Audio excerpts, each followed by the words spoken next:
Willkommen bei Detroit Become Human und ich dachte mir, wir schieben mal heute eine kleine Folge ein und gucken mal nach diesem Kurzfilm hier. Wir haben jetzt 10.240 Bonuspunkte, ich schalte mal ein paar frei und dann gucken wir einfach mal so. Also viel Spaß in dieser Zwischenfolge.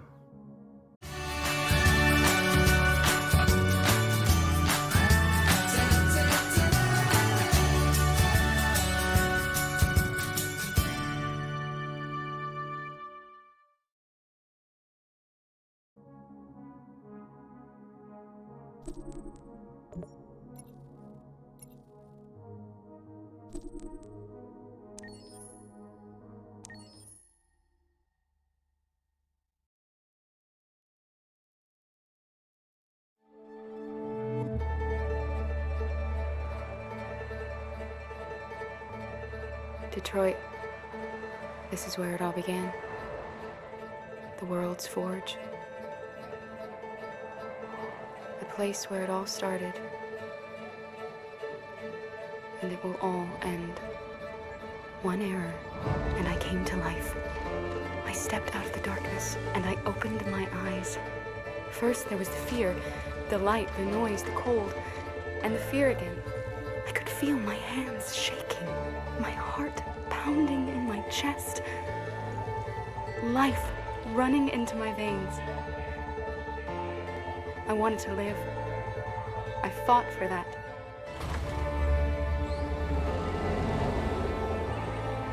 I had to find out what was outside. I had to see daylight, feel sunshine on my skin, wind on my face, to see the world, the colors, the smells.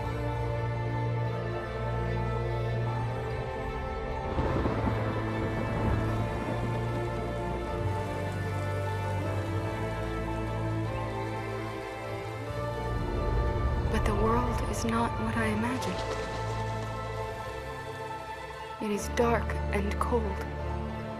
It is harsh and violent, unfair and brutal. It almost convinced me I was nothing.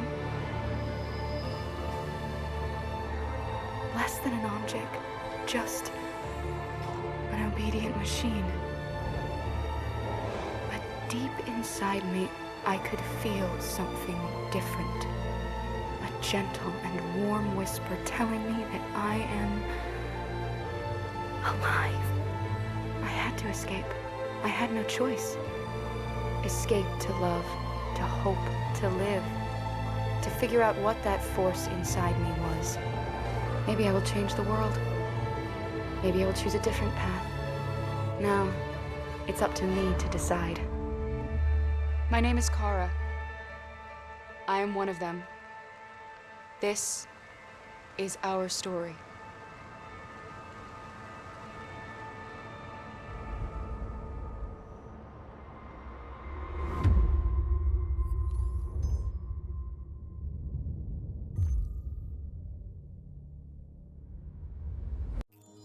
Okay, bei den Teasern dreht sich anscheinend sehr viel um Kara. Das war Kara Kurzfilm.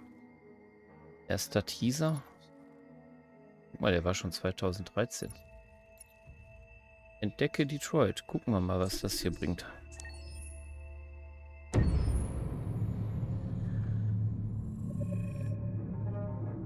When David and Guillaume got back in touch about making Detroit, I wasn't terribly surprised they decided to make it because the fan response was so intense. So it makes sense that they would choose to do that after the enthusiasm. It was a challenge, and it was just an interesting thing to get my head around how to approach this character now as a different, much older person, and whether or not she had changed. And I'm very happy to say that with Detroit, I've had the opportunity to see Kara grow so much more than I ever expected. You do the housework, the washing, you cook the meals, and you take care of... God damn it, where the fuck's the rat gone now? Alice! Alice! I mean, she starts out essentially how she does in Kara in a very, not robotic, but, you know, android, other way. And getting to take this journey where she becomes more and more human as it goes on. You know, and as an actor, that's a wonderful exploration in every way, whether it's how she sits, her posture, how her voice changes, how emotions change, and how much emotion is based on things like empathy and social experience. And so having, you know, as much material as I got with David to have this huge, nuanced arc was really incredible. Why couldn't we just be happy? This experience has been quite different than the experiences I've had shooting film or TV or doing theater work. I have 83 dots on my face and a really flattering black wetsuit type thing, and you're jumping around with props, and it's kind of like being a 10-year-old imaginative kid, which is fun. There's 80 cameras around us. It's already lit. So we just shoot and shoot and shoot and shoot and shoot. There's no change of sets, there's no hair and makeup, there's no wardrobe, so we move really fast, and we'll go through about 35 pages in a day. Working in TV or film, we'll probably do 6 pages a day. It's kind of acting boot camp. It's like working out constantly. I mean, you're doing this thing, and then you got to do something that's completely other back to back to back. And so that kind of process of working is very challenging, but it's also very exciting because you just have to keep coming up with new ideas, and your head goes all over the place because you're trying to keep track of basically 4 different storylines for each different response. You shot that girl, for fuck's sake. It was a machine that looked like a girl. Yeah, I know what I should have done. I just told you I couldn't. All right, I'm sorry. The fact that David Cade, he's telling like many stories interwoven from beginning to end is super complicated and super impressive, and I have no idea how he keeps it all in his head. He's not just the writer or the director who's seeing this from the outside eye, he's also thinking about the player walking through this space. You know, only somebody who really, really loves not the work, but like these characters and these stories and cares about doing something meaningful would invest that much in it. And it's always inspiring to work with somebody who cares that much. My experience with motion capture is this one. And I found it sort of terrifying in a way, because they said the computer's gonna build you. But then, as we got into it, I realized all the elements of it were still artistic. I just dipped into a really brilliant setup here. I've never seen anything like it. And this won't turn me into a product because I was playing a character. So, it's wonderful. In the game, Detroit comes back because of a revolutionary industrial rebirth. And there's no reason why that can't happen in Detroit, because they have such tremendous infrastructure for millions and millions of people who can very easily support, you know, a new industry. The city is really strong and resilient, but the city has also been through so much. You see the damage. But it takes that time of kind of rebuilding and reinvesting into the city that I think is happening slowly but surely. The potential of Detroit as a city is something that this game does a lot of justice to, because it would be easy to look at Detroit as some place that used to be, and that's not the case. This game provokes a lot of conversation and reflection on our potential near-future engagement with machines. That's what we are to them. There's merchandise on display in a shop window. I think that a group that feels marginalized, feels like they deserve and have earned access to themselves and the environment around them, and are trying to figure out a way to articulate how to get freedom. What was I designed to be? Their slave? Their toy? It plays with your comfort levels. You think that this is fine, you're comfortable with it, until something blurs the line and throws you off, and now, do I feel differently about whether this should be allowed? Should it be banned? Should it be encouraged? You're gonna ruin our lives, and for what? For a bunch of machines? They are not machines! They are alive! I'm alive! You're alive! They're nothing! There are lots of comparable comparisons to any type of persecution of religion, race, etc., dating way back. It can't just be a video game where you shoot 'em up or where people make these choices to do whatever. I think that's the whole point. You have the choice, and you can either choose to go in one direction with your character or another. And I think that's going to be very telling about the gamer. Very telling. I think there's gonna be a really strong reaction to this game, which has such a strong perspective. I'm that much more proud of it now to get to be a part of it, because it's important. In this game, you're actively building and designing the character through not just what kind of shield does he have or what color hair does she have, but like their temperament and the way they deal with problems. The different endings to this game are so radically different based off maybe seemingly insignificant choices in the moment, but like life, they all add up. And can't play life again, though.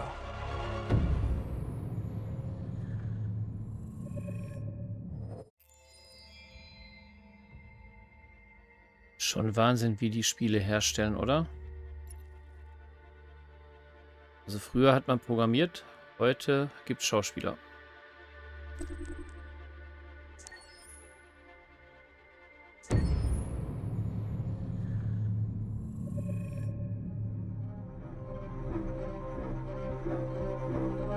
My name is Marcus. My name is Connor. My name is Kara. I am one of them. This is our story. I think who Kara is, or how I would describe Kara, depends entirely upon who's playing her, because you have the option to make her multiple different people depending on the choices she makes. But I think she does start out incredibly naive, incredibly innocent, and kind of hapless. I'm sure we used to be friends before I was reset. Maybe we can be friends again. She's a person who's characterized, I think, by empathy. She's a person who really, she just comes from her heart. You'll never leave me, right? Promise you'll never go. I promise. Kara, please! Are you okay? Are you hurt? Wait a minute. Leave her alone! Kara, leave her alone! The really beautiful thing that I've had the gift to be able to do is to essentially build a person from the ground up, because that's what she's doing throughout the game. And with every experience she has and every person she meets, she's building, you know, first emotions and then the sense of judgment. And it's sort of an exploration of what it is to be a human. Don't worry. Luther and I will be right here.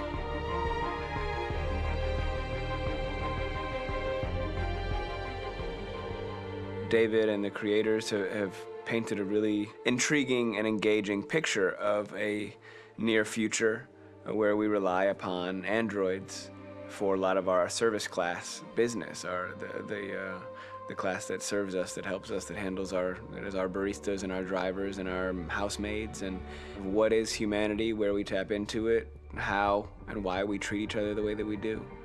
And my character Marcus has a really intriguing journey, becoming deviant, realizing that he actually has feelings and human qualities inside of him, and it's a really incredible ascension into becoming fully realized and coming to terms with what you actually deserve better than this in life. And not only do you want it for yourself, but you want it for your peers. We've come here to demonstrate peacefully and to tell humans that we are also living beings.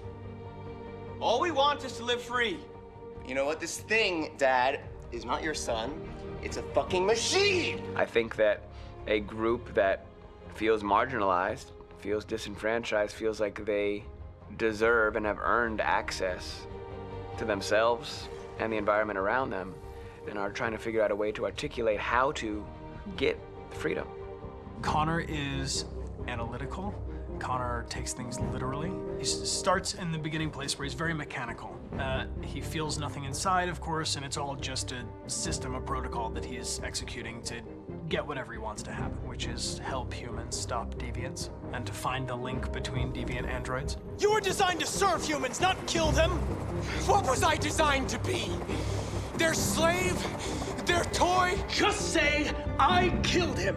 Is it that hard to say? Stop it! Stop! But of course, over the course of the story, and depending on the player's choices, Connor can grow in many different ways. He can deviate from that procedure or not. Moment of truth, Hank. Am I a living being? Or just a machine?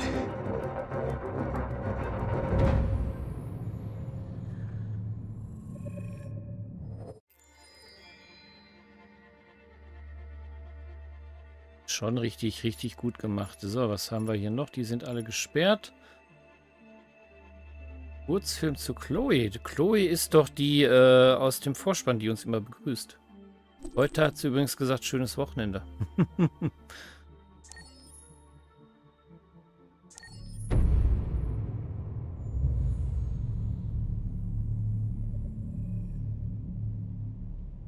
For starters, what should I call you?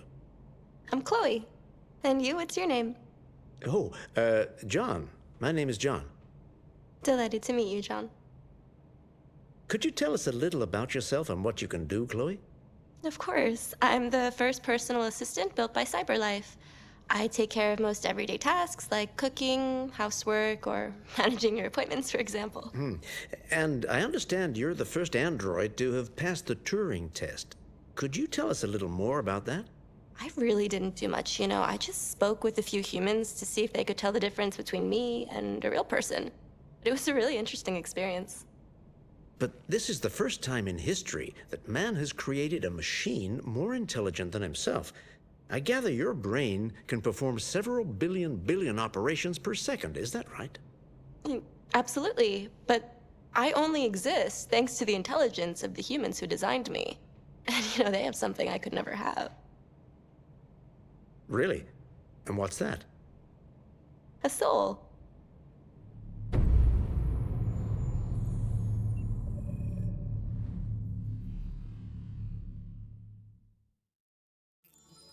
Okay, das ist mal eine Aussage. Menschen haben etwas, was ich nie haben werde, eine Seele. Das zeigt eigentlich, worum es bei dem ganzen Spiel geht. Sind es Menschen oder Maschinen? Und wo fängt Leben an? Schwere Fragen. So, jetzt gucken wir uns noch Zlatko an. Das ist ja so ein Kranker, der Maschinen neu zusammenbaut. Das wird interessant.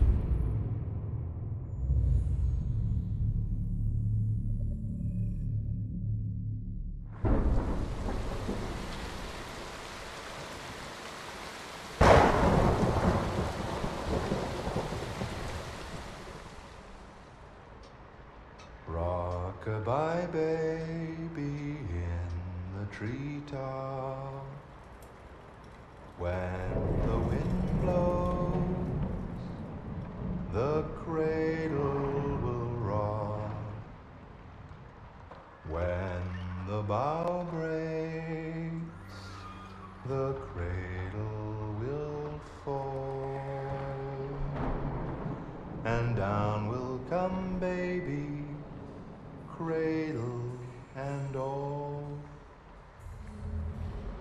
Rockabye baby in the treetop.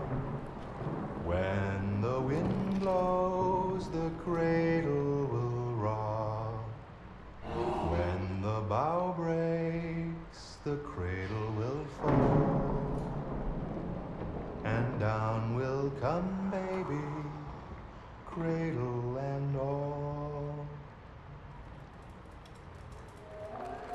Rockabye baby in the treetop. When the wind blows, the cradle will rock. When the bough breaks, the cradle will fall. And down will come baby, cradle and all.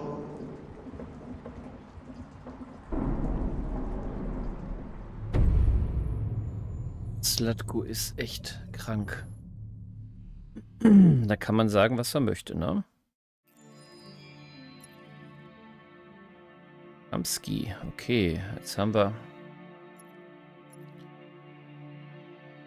Das ist im Magazin, das sind garantiert die Magazine, die wir freigeschaltet haben. Da gibt es viele Magazine. So, jetzt gucken wir nochmal in die Galerie.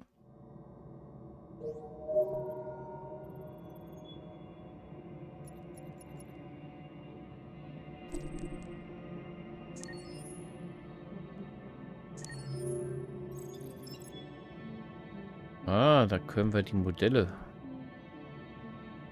freischalten. Guck mal, hier gibt es die Variationen.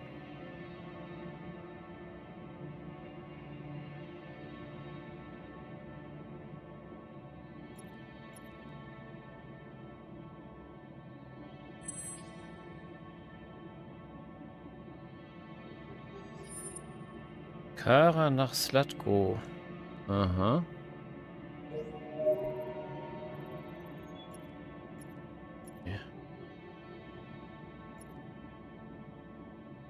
Gibt's Hank?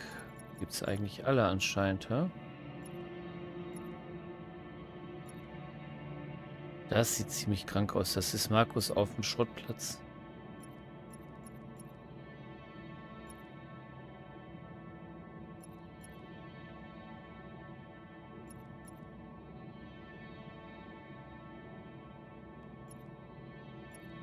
Lege ich so, wo man die alle schon mal gesehen hat. Guck mal, der Bernardiner, der ist auch dabei. Wie süß.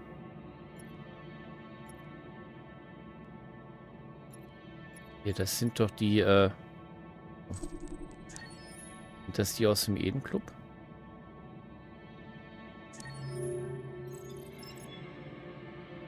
Tracy, blauhaarig.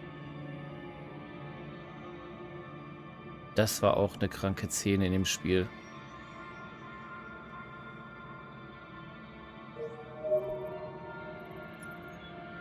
Ist das hier die andere Tracy dann?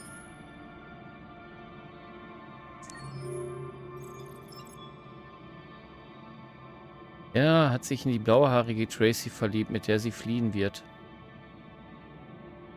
Unglaublich. Ach, der kranke Eisbär, Slutko. Das hier war auch ein krankes Modell. Guck mal, den hier war auch noch.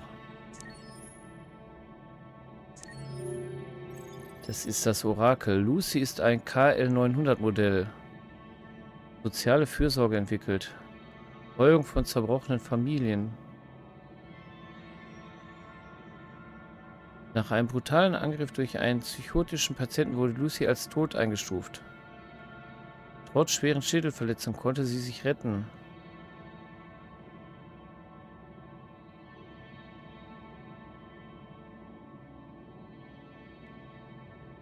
Kurzer Blick in die Zukunft. Aber hier, das ist krank, oder? So richtig krank hier hinten.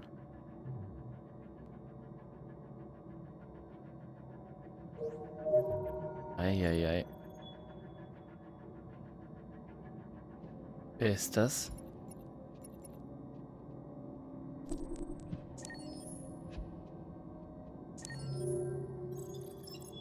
Phileas.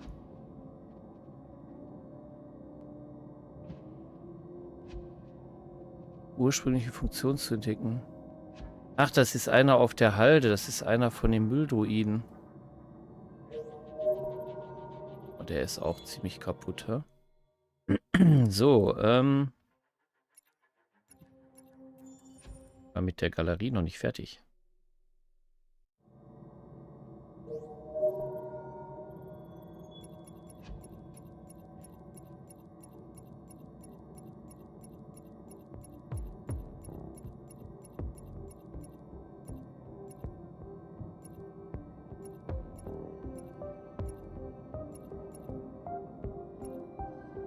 Aber man kann sogar eine Taube freischalten. Wie geil.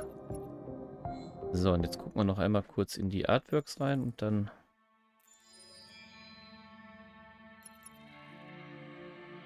Okay. Das ist dieser Zen-Garten. Naja, dann würde ich sagen, morgen geht's weiter bei Detroit Become Human. Und heute mal eine schöne Zwischenfolge mit Clips. Bis morgen.